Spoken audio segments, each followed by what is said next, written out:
चलो आज magnetic field due to circular loop at a point on the axial line, यही topic हम लोगों का। तो सर्कुलर लूप के लिए इसके एक्सियल लाइन पे along its axis magnetic field find करेंगे। तो इसके लिए एक सर्कुलर लूप ले लिया जिसका सेंटर O है। यहां पर एक एलिमेंट्री लेंथ को कंसिडर कर लिया dl। इसके एक्सिस के अलोंग किसी पॉइंट P पर हम लोगों को मैग्नेटिक फील्ड निकालना है। ठीक, इसका रेडियस a ले लिया। अब इसके एक्सिस पर फील्ड निकालने के लिए पहला बायोट-सेवर्ट लॉ के अकॉर्डिंग पहला स्टेप होगा एलिमेंट्री लेंथ dl। इस एलिमेंट्री लेंथ का पोजीशन वेक्टर होगा। ठीक, तो dl दोनों साइड ले लिया। करंट I का फ्लो एंटी क्लॉकवाइज डायरेक्शन में, P पॉइंट एक्सियल पॉइंट हो गया अलोंग इट्स एक्सिस। अब ये पोजीशन वेक्टर हो गया। हम लोगों ने बायोट-सेवर्ट लॉ में जो पढ़ा वो क्या था? एक current carrying conductor, current I का फ्लो एलिमेंट्री लेंथ हम लोग dl ले लेते थे। जिस पॉइंट पर फील्ड निकालना होता था उसका position vector relative to dl, और dl और r पोजीशन वेक्टर के बीच का एंगल थीटा। तो यहां पर हम लोगों ने ये एलिमेंट्री लेंथ लिया। P हमारा एक्सियल पॉइंट है, इसका पोजीशन वेक्टर r। क्लियर? और ये एंगल हमारा क्या होगा? थीटा हो जाएगा, एलिमेंट्री लेंथ और पोजीशन वेक्टर के बीच।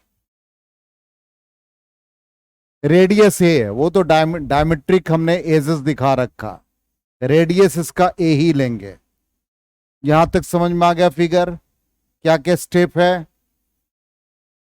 अब हम लोगों ने जो सेकेंड स्टेप पढ़ा, ये हमारा करंट कैरिंग कंडक्टर का पोजीशन वेक्टर, इन दोनों के बीच का एंगल थीटा।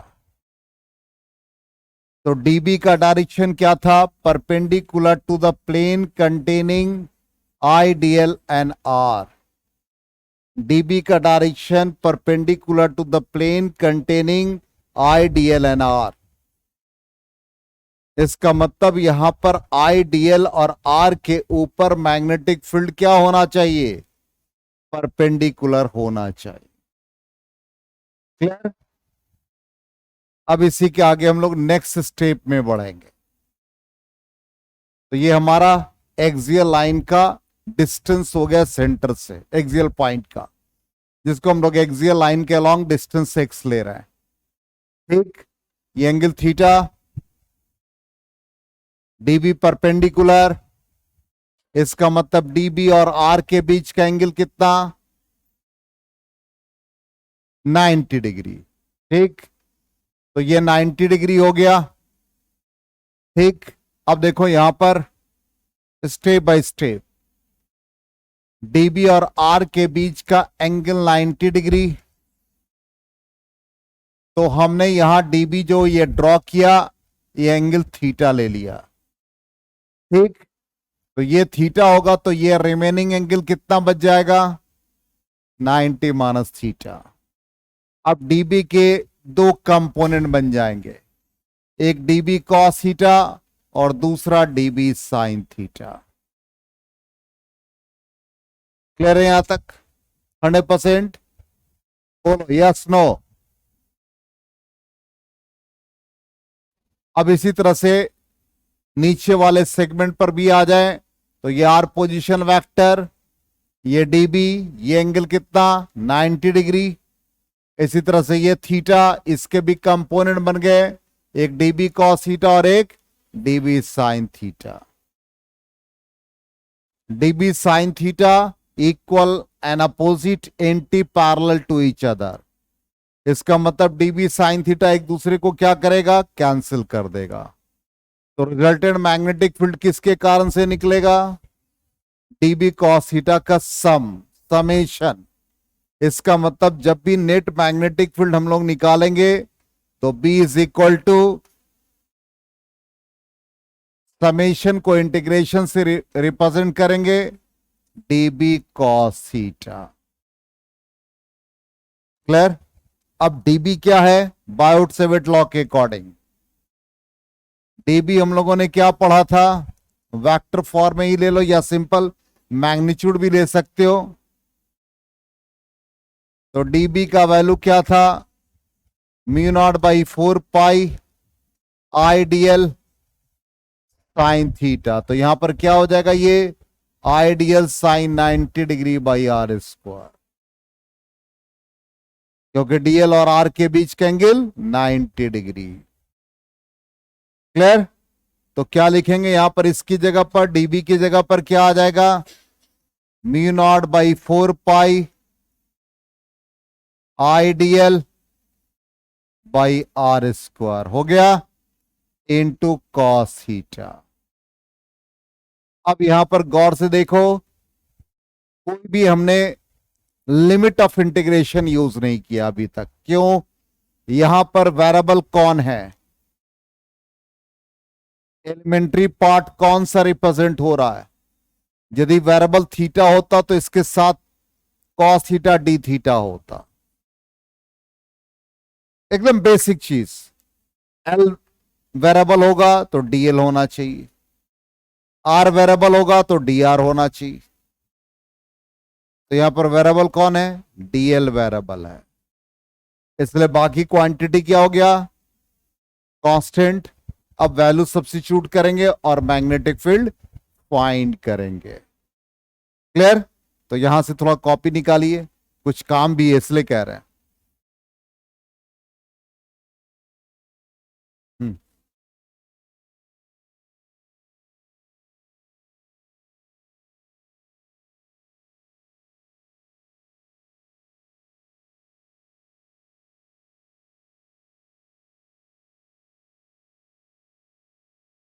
सब लोग पहले फिगर रीड ड्रॉ करो तब होगा।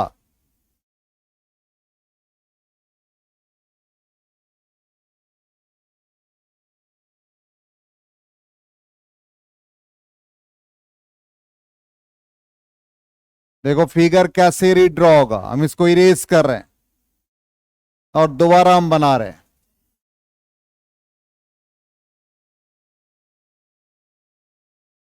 देखो ध्यान से, एकदम स्टेप बाय स्टेप। यही हमारा एक सर्कुलर लूप, ध्यान दो। इसमें करंट का डायरेक्शन एंटी क्लॉकवाइज ले लिया, एलिमेंट्री लेंथ डीएल ले लिया, इसके एक्सिस के अलोंग किसी पॉइंट पर हमको मैग्नेटिक फील्ड निकालना है। एक्सियल डिस्टेंस हम लोगों ने एक्स ले लिया, जहां मैग्नेटिक फील्ड निकालना है उसको इससे ज्वाइन कर दिया, ये हमारा पोजीशन वेक्टर हो गया आर वेक्टर। बायोट-सेविट लॉ के अकॉर्डिंग आर और डीएल के बीच का एंगल होता है, तो ये थीटा बन गया। आर पोजीशन वेक्टर और मैग्नेटिक फील्ड, ऑब्वियसली डीएल और आर, थीटा जब एंगल है तो magnetic field perpendicular to the plane containing I d l and r. इसका मतलब ये एंगल हमारा 90 डिग्री हो जाएगा, ये एंगल हमारा 90 डिग्री हो जाएगा, इसलिए कलर हमने बदल दिया। ठीक है, यहां तक बोलो क्लियर। अब ये हमने हॉरिजॉन्टल लाइन को एक्सटेंड कर दिया, ये एंगल थीटा ले लिया, तो डीबी के कंपोनेंट इस डायरेक्शन में डीबी कॉस थीटा। ये एंगल हमारा रिमेनिंग जो बनेगा वो 90 माइनस थीटा बनेगा। अब ये हमारा ये डीबी कॉस थीटा के परपेंडिकुलर, तो ये क्या बन गया, dB sine theta, dB sine theta. इसी तरह से इस पार्ट को कंसिडर कर लेंगे, यहां भी एलिमेंट्री लेंथ डीएल, इसको पी से ज्वाइन कर दिया, पोजीशन वेक्टर आर। इसी तरह से magnetic field perpendicular to the plane containing I dl and r. Obviously ये 90 डिग्री बना, तो ये एंगल थीटा बना। अब डीबी के एक कंपोनेंट इधर बन जाएंगे डीबी कॉस थीटा, और इधर का कंपोनेंट बन जाएगा dB sine theta. DB sine theta एक दूसरे को कैंसिल कर देगा, इसलिए रिजल्टेंट मैग्नेटिक फील्ड जो निकलेगा वो summation of dB cos theta निकलेगा। अब आया क्लियर 100%, इसलिए कॉपी पे करेंगे सामने तो ज्यादा फायदा होगा। यहां तक आ गया 100%। अब ये थोड़ा सा इन लोगों को रिकॉल, क्यों टाइम पर थोड़ा आया करो ना। यार हम अपने टाइम को बदल लिए, पहले हम भी लेट आते थे, अब अपने आप टाइम को ठीक कर लिए, तो तुम लोग भी ठीक करो ना। अब है इतना तो टाइम ठीक नहीं करेंगे तो 5:30 ही आया हुआ है, इसको कंफ्यूजन हो गया। 5:30 से बैठा हुआ स्कूटी पे सोया हुआ, थमाए जगह है।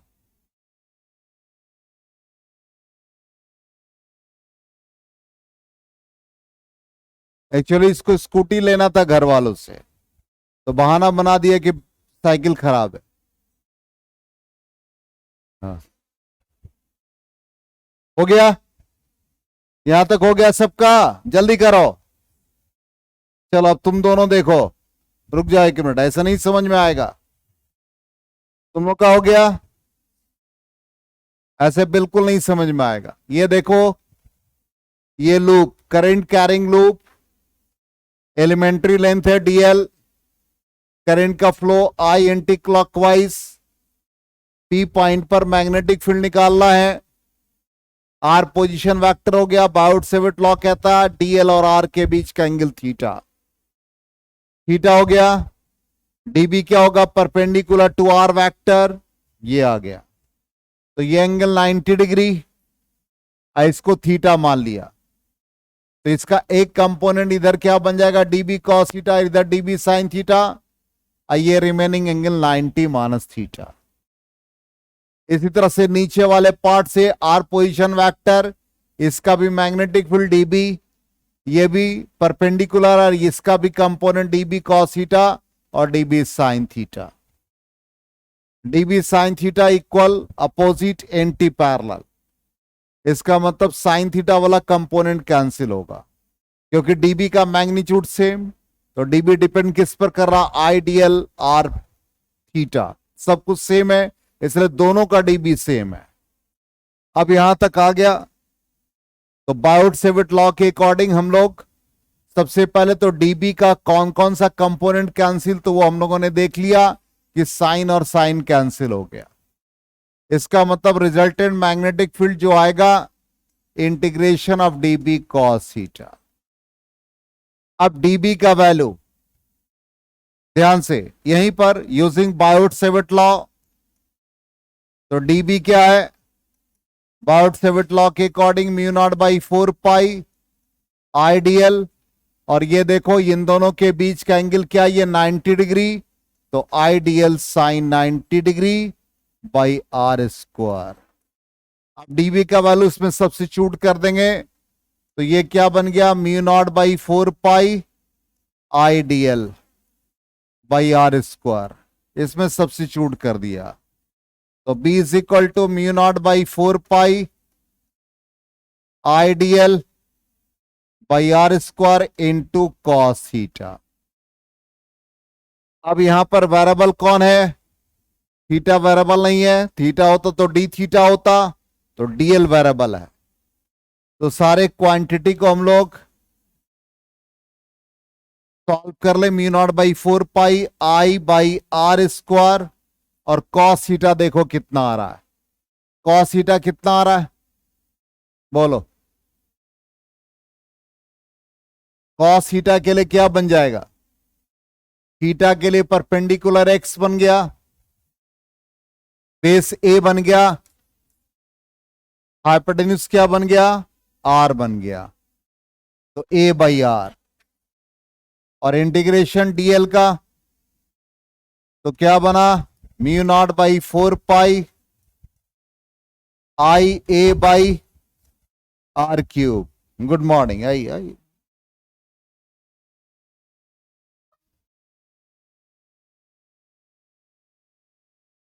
अबे पानी नहीं लाके दो। हाँ हाँ हाँ हाँ, तो डीएल क्या हो गया? Integration of elementary part.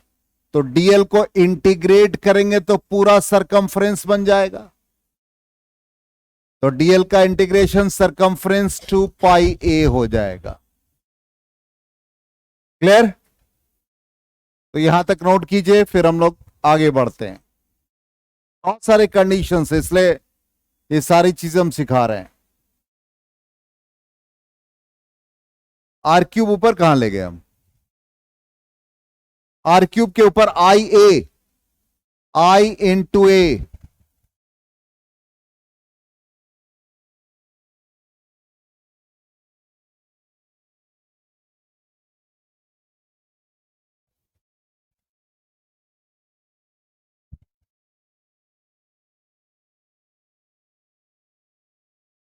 हो गया यहां तक?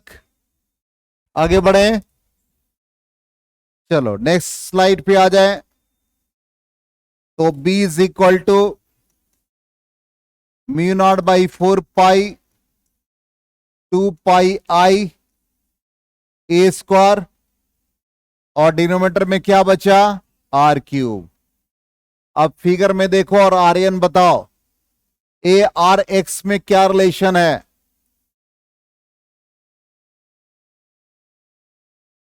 Are square is equal to A square plus x square होगा। तो आर इज इक्वल टू क्या बना? A square plus x square to the power half. R cube क्या बना? A square plus x square to the power 3/2। आ रहा समझ में क्लियरली? ये वैल्यू सब्स्टिट्यूट कर दे इसमें।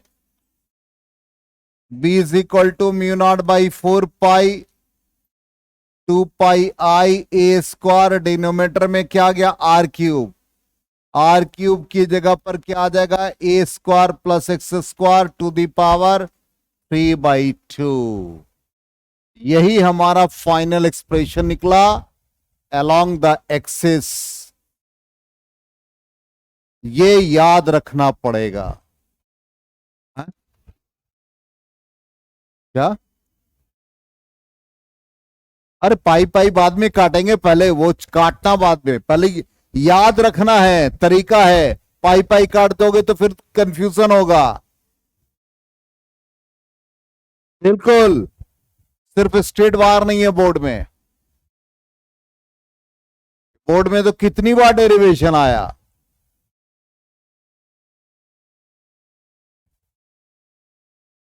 हो गया? अभी बहुत सारे कंडीशंस आएंगे।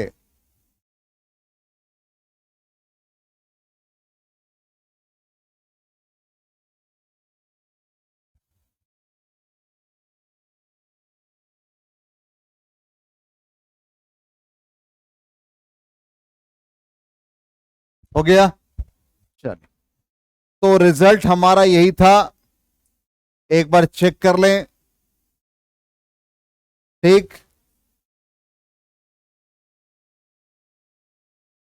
Ideal by x square by A square. अब यहां पर ये इतना स्टेटमेंट जरूर लिख लीजिएगा। तो फाइनली देखिए क्या गया रिजल्ट, यही हम लोगों ने फाइंड किया। ठीक, डेरिवेशन भी है पीडीएफ में, यहां तक डेराइव करना है। अब इसके बाद कंडीशंस आएंगे।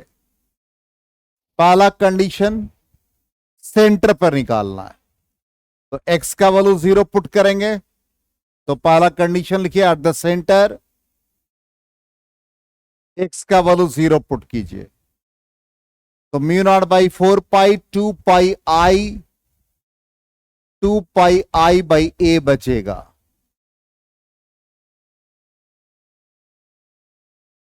यही आएगा, चेक करो आपके एक्सप्रेशन में, इसलिए हमने कॉपी निकलवाया। यही आ रहा है। ठीक, अब देखिए इसका, हम बार बार कह रहे पाई मत कैंसिल करो, आपको सिंपली कहता है क्या, एक सर्कुलर लूप में करंट का फ्लो दे देगा 5 एम्पियर।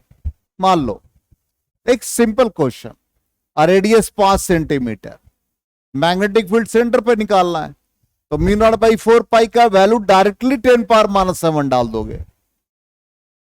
पाई पाई कैंसिल करोगे तो फिर कंफ्यूजन होगा। न्यूमेरिकल में कंफ्यूजन ना हो इसलिए ये होल क्वांटिटी बिकम्स 10⁻⁷। आया समझ में। अब देखिए दूसरा फायदा, ध्यान दीजिएगा, ये लूप कैसा है, सर्कुलर था, इसको इस फॉर्म में आप याद रखिएगा, μ0/4 पाई i बाई a। सर्कुलर के लिए सेंटर पे एंगल 2 पाई फॉर्म करेगा, सर्कुलर के लिए एंगल जो बनेगा सेंटर पे 2 पाई बनेगा, इसलिए मैग्नेटिक फील्ड जो बना μ0/4 पाई i बाई a इंटू 2 पाई। ठीक, ध्यान से, अब ये लूप कैसा बन गया, करंट का डायरेक्शन हम थोड़ा चेंज कर दे, रेडियस इसका भी ये है, और यहां पर सेंटर पे मैग्नेटिक फील्ड निकालना, क्या बन गया, सेमी सर्कल।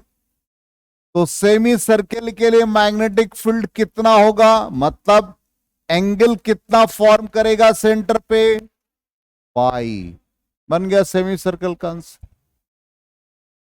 ठीक, अब मान लो एक और एग्जाम्पल, ऐसा loop they they, current I का फ्लो और इसका रेडियस a, कैसा ये, क्वार्टर ऑफ सर्कल, कितना एंगल बनाएगा सेंटर पे, जल्दी बताओ, π/2। आ गया आंसर। अब मान लो ऐसा दे दे एक लूप, ध्यान से, इसमें करंट का फ्लो है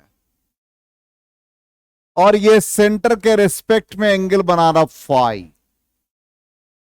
रेडियस इसका, इस आर्क का रेडियस a, सेंटर पे मैग्नेटिक फील्ड निकालना है। अब बताओ कितना हो गया, μ0/4 पाई i बाई a, और एंगल सिर्फ लिखना है फाई। आया समझ में 100%। ये सब नोट कर लीजिए, पीडीएफ में नहीं होगा, है अब वीडियो में तो रहेगा ही, मतलब अभी के लिए।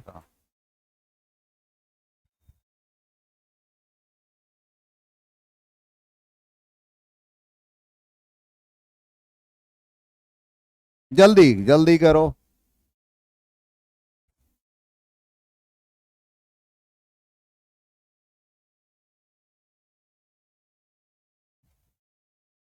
वन 180 डिग्री हम जब डिग्री में निकालेंगे तो यहां पर पाई रेडियन में, इसलिए उसी फॉर्म में रहने देंगे।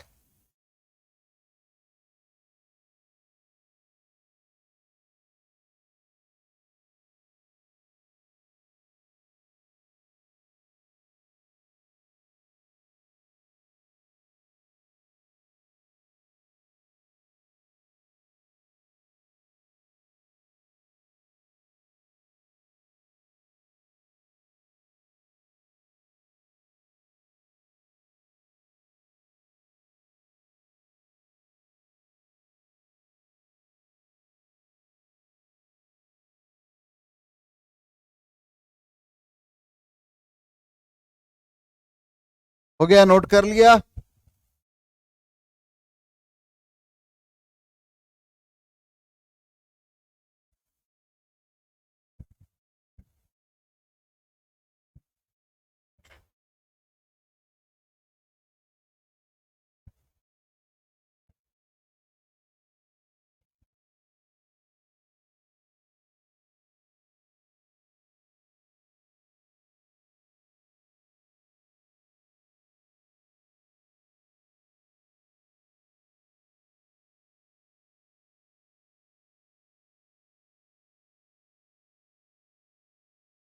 हो गया? चलिए अब आ जाए हम लोग अपने रिजल्ट पे।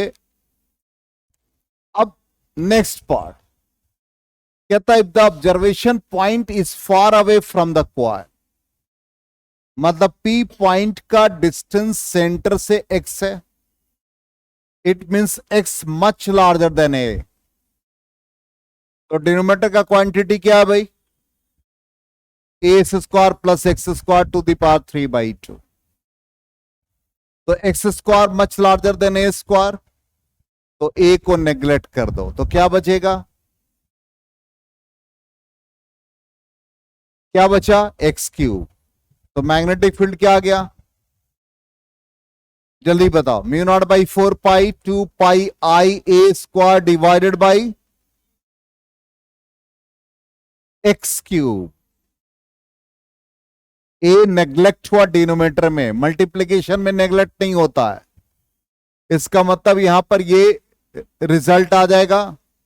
वो थोड़ा सा एनिमेशन में अलग से बन गया, वो हम बाद में बताएंगे। ये रिजल्ट आ गया, देखो कॉपी में चेक करो। बहुत स्लो हो तुम लोग, बहुत स्लो। कहा कि mu not by 4 pi 2 pi I A square divided by A square plus x square to the power 3/2। हमने कहा x much larger than a, obviously a square plus x square to the power 3/2।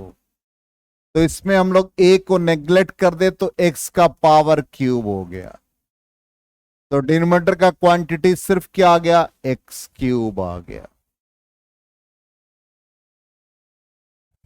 समझ में आ गया? अब इसका मतलब है कि यदि ये करेंट कैरिंग कॉइल एक, ध्यान से दिखेगा एक बार और, इस चीजों को समझने की कोशिश कर रहे हैं। ये हमारा रेडियस और ये जो एक्सियल लाइन और जिसका डिस्टेंस हम लोगों ने एक्स लिया है, ये मच लार्जर देन ए। ठीक, तो उस कंडीशन में ये रिजल्ट आ गया। अब एक करेंट कैरिंग कॉइल मैग्नेट की तरह बिहेव करता है, ये हम लोग आगे भी पढ़ेंगे। रीजन क्या देखिएगा ध्यान से। यदि करंट का डायरेक्शन एंटी क्लॉकवाइज हो जाए तो ये मैग्नेट के नॉर्थ पोल को रिप्रेजेंट करता है। यदि करंट कैरिंग कॉइल का डायरेक्शन क्लॉकवाइज हो जाए तो ये साउथ पोल को रिप्रेजेंट करता है। इसका मतलब यदि एक कॉइल में करंट का डायरेक्शन एंटी क्लॉकवाइज मेरे लिए है तो मेरे लिए एंटी क्लॉकवाइज मतलब मेरे लिए नॉर्थ पोल, और यही हम रोटेशन आपको दिखा रहे हैं। तो आपके लिए क्लॉकवाइज है तो वो एंड साउथ। तो एक करंट कैरिंग कॉइल यदि मैग्नेट की तरफ बिहेव करेगा तो मेरे तरफ उसका जो पॉइंट होगा वो नॉर्थ को रिप्रेजेंट करेगा, आपकी तरफ जो होगा वो साउथ को रिप्रेजेंट करेगा। तो ये मैग्नेट की तरफ बिहेव कर रहा है। तो मैग्नेट का एक मैग्नेटिक मोमेंट होता है। मैग्नेट के स्ट्रेंथ को मेजर करने के लिए मैग्नेटिक मोमेंट होता है, और वो मैग्नेटिक मोमेंट का वैल्यू, मैग्नेटिक मोमेंट का वैल्यू होता है current into area of the coil. Coil का एरिया, कॉइल कैसा लूप बना रहा है, सर्कुलर, इसका मतलब पाई ए स्क्वायर हो गया। अब इसको हम लोग इसी फॉर्म में लिख रहे हैं, magnetic field is equal to mu not by 4 pi. ध्यान दीजिएगा, Q को बाहर कर दिया, I into pi a square divided by x cube, तो ये म्यू नॉट बाई 4 पाई, ये 2 हो गया, और ये मैग्नेटिक मोमेंट बन गया तो 2m by x cube.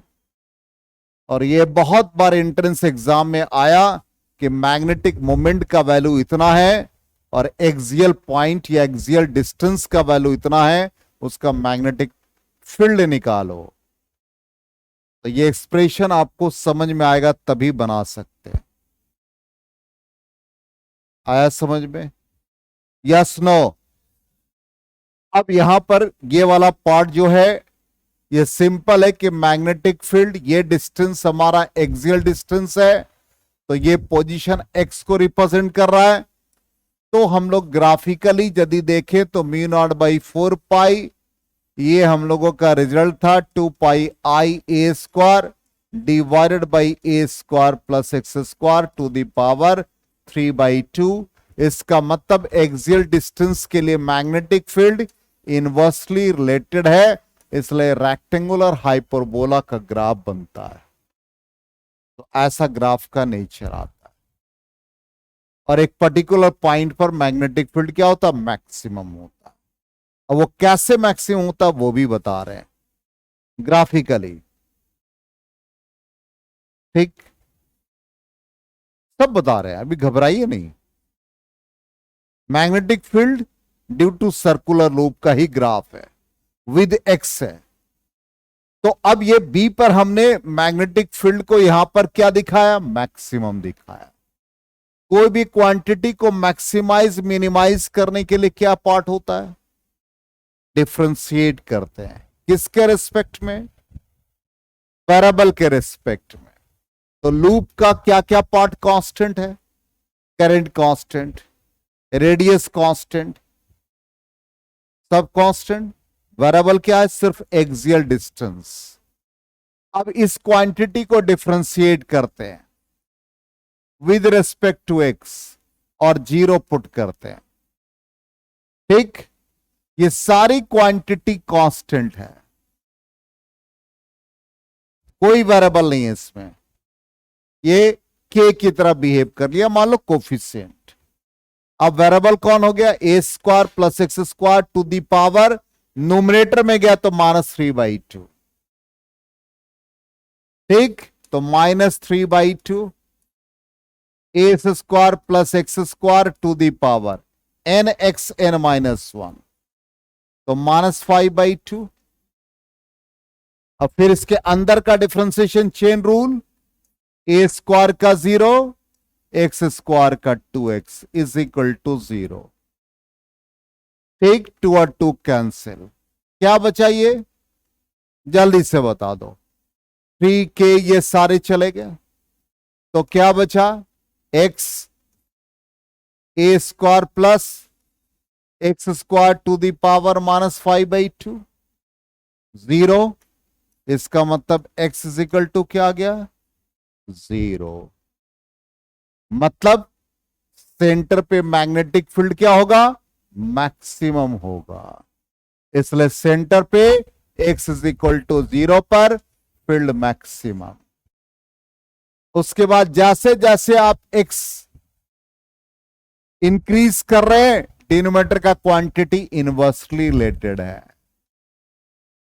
Magnetic field भी डिक्रीज कर रहा है। लेफ्ट एंड पर आ जाएंगे तो ये भी डिक्रीज कर रहा है। आज समझ में 100% क्लियर है सबको? कितना पार्ट ऐड हो गया, इंटरेस्ट लिया इसलिए ऐड हो गया। क्वेश्चन सब करते जा रही है, सब क्वेश्चन है। इरेज करें,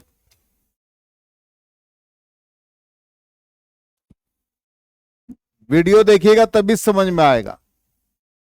अब यहां पर लास्ट टॉपिक एक तरह से आज के लिए, different views of direction of current and magnetic field due to circular loop.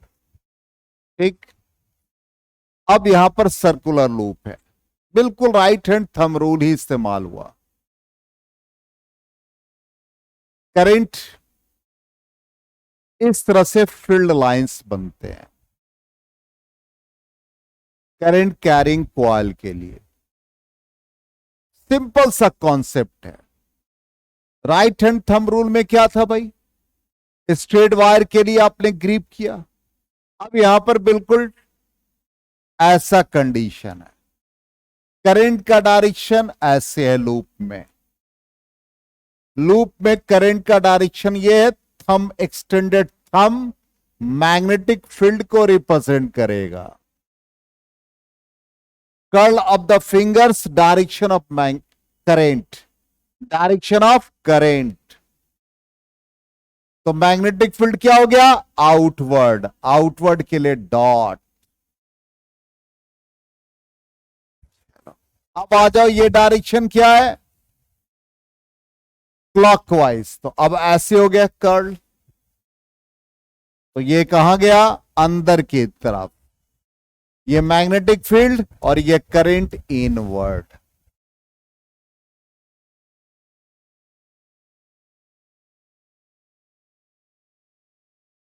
Confusion ना हो, हम रिपीट कर रहे हैं।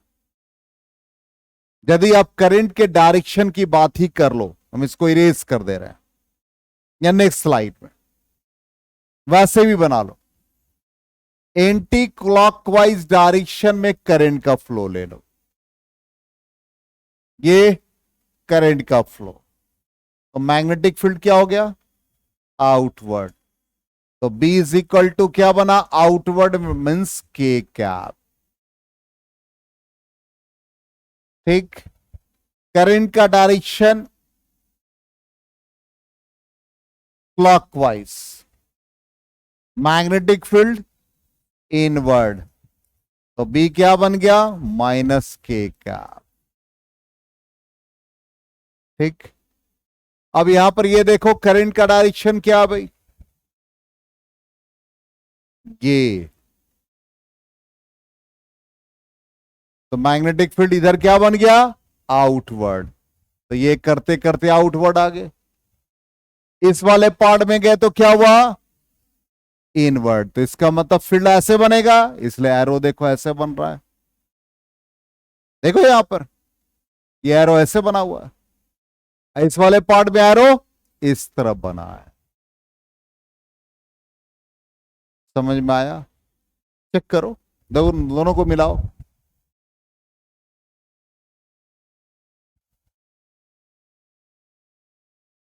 आ गया समझ में सबको, 100%।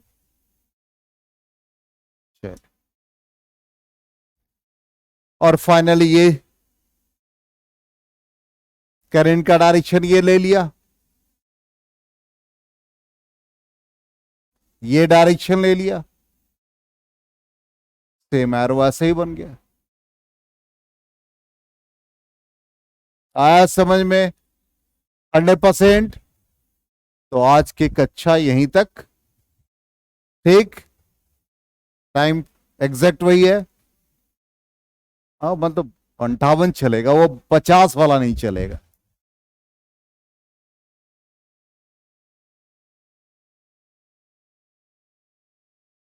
कल आप लोग कोई भी, कल के क्लास